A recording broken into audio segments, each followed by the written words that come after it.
Welcome back everyone, my name is Echo and I hope you're having a great day. Today's Minecraft video, we're back on Minecraft Pocket Edition, the Bedrock version for the latest 1.16 beta. Today's beta build is 1.16.20.53. The numbers make no sense. This is available for Android, Windows 10 and Xbox. Now today's beta does include some tweaks and some changes to controllers. So throughout today's video, I'll be briefly using a controller. It's kind of weird because for those who've been subscribed for a very long time, I used to typically play on Minecraft 360 edition, then Xbox One edition. As of recent, I've been playing a lot of Minecraft Windows 10. I just find it a lot easier with keyboard and mouse. And to be honest with you, the Windows 10 version has a lot more freedom compared to the Xbox version. So there's going to be a couple of links down below, and I highly recommend checking it out. Whether you're using an Xbox controller, a PlayStation controller, or a third-party controller, this will include you. And this will affect all the Bedrock version, being iOS, Android, Windows 10, Xbox, Switch, and PlayStation 4. So the first thing I want to mention is there's going to be a link in the description. It's going to be a link to this. Now, for anybody who's having any problems with controllers, things that you like or things that you don't like, this is going to be where you need to post it. It's quite important. They're basically asking us for the feedback. So this was posted by Jay Wells, which is Megaspud, beta controller feedback thread. Along with the bug fixes in this week's beta, we have made some changes to the way the recipes are highlighted and selected when using a controller.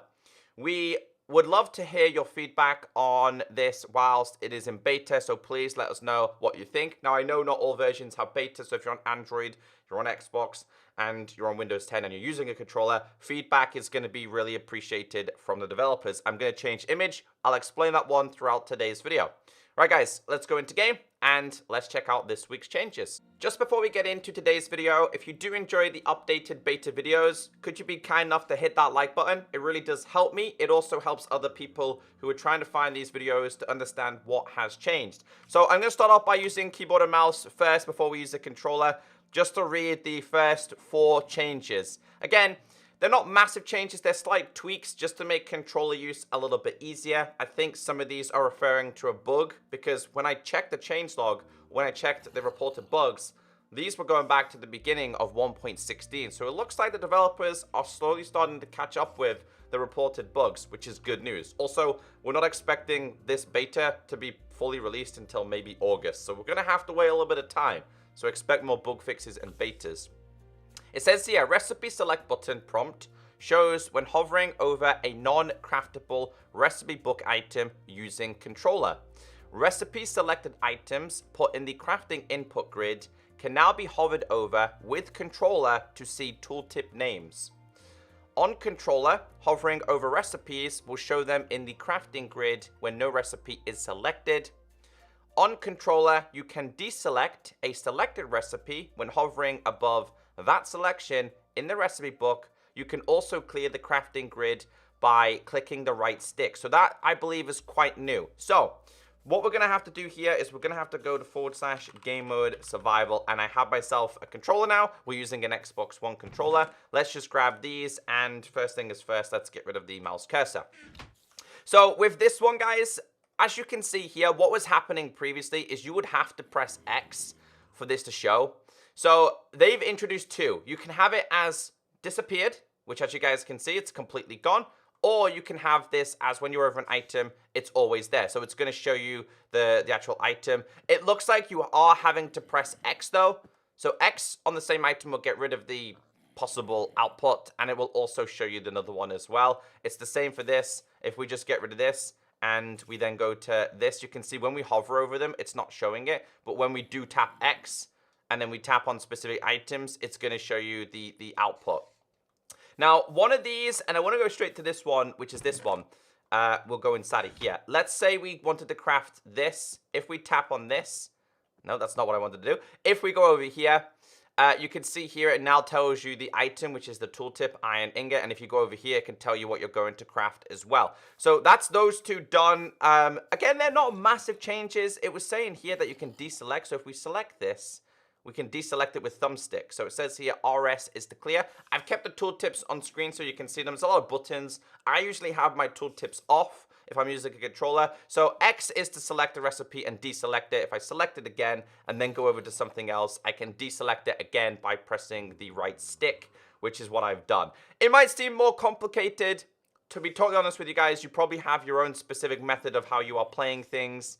But yeah, there's some of the basic changes here. You've got A to craft, B to exit. Let's just go back inside of here. This is inventory, so you can select your inventory a lot easier. Select the item, deselect the item, so you don't make a mistake when crafting something. But it shows them. So what else was happening is when you hover over an item, which I have none of these selected, as you guys can see, there's no items inside of here, it will then show you the recipe for it. I believe this was also an issue previously. Again, just a bug that has been happening. So this one is recipe selected items put in the crafting input grid can now be hovered over with controller to see. Yep, we've done that. Recipe prompt showing. Okay, we've done that as well. We've done this one. This is one that we showed you guys as well, so you can deselect and select them. So we deselected it. X. Deselect it again. X. Deselect this. So yeah, I like to have, when I use a controller, I like to hover over it so it shows me the recipe. I am terrible for remembering some of the newer recipes. For example, blast furnace, sometimes smoker. I don't know. I just forget recipes from time to time. Minecraft's a muscle memory game. This would definitely be one that I would forget. Things that I typically don't craft, I usually forget the recipes for, like the crossbow. So yeah, if you're using a controller and you are in beta, let's go back to game mode creative. Let's press... Okay.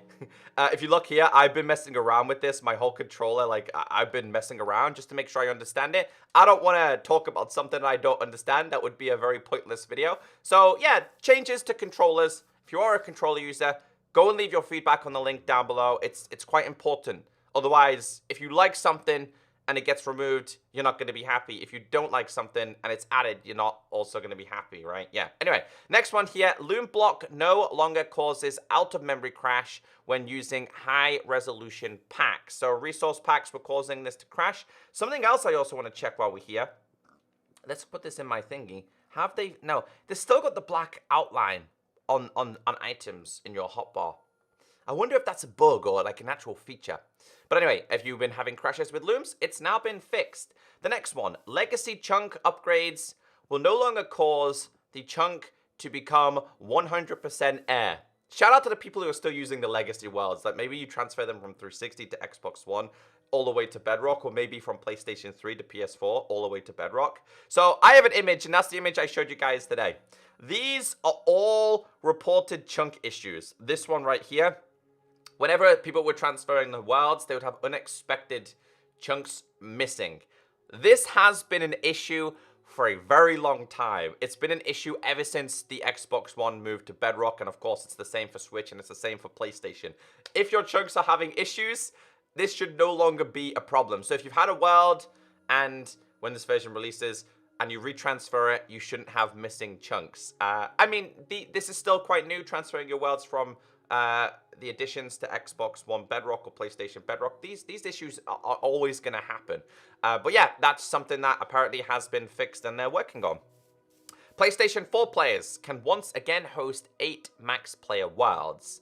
/clear now correctly removes all blocks with the same block name when no data argument is passed in. I don't use commands, so if you use commands and this is important to you, there you go. Hey, Piggy.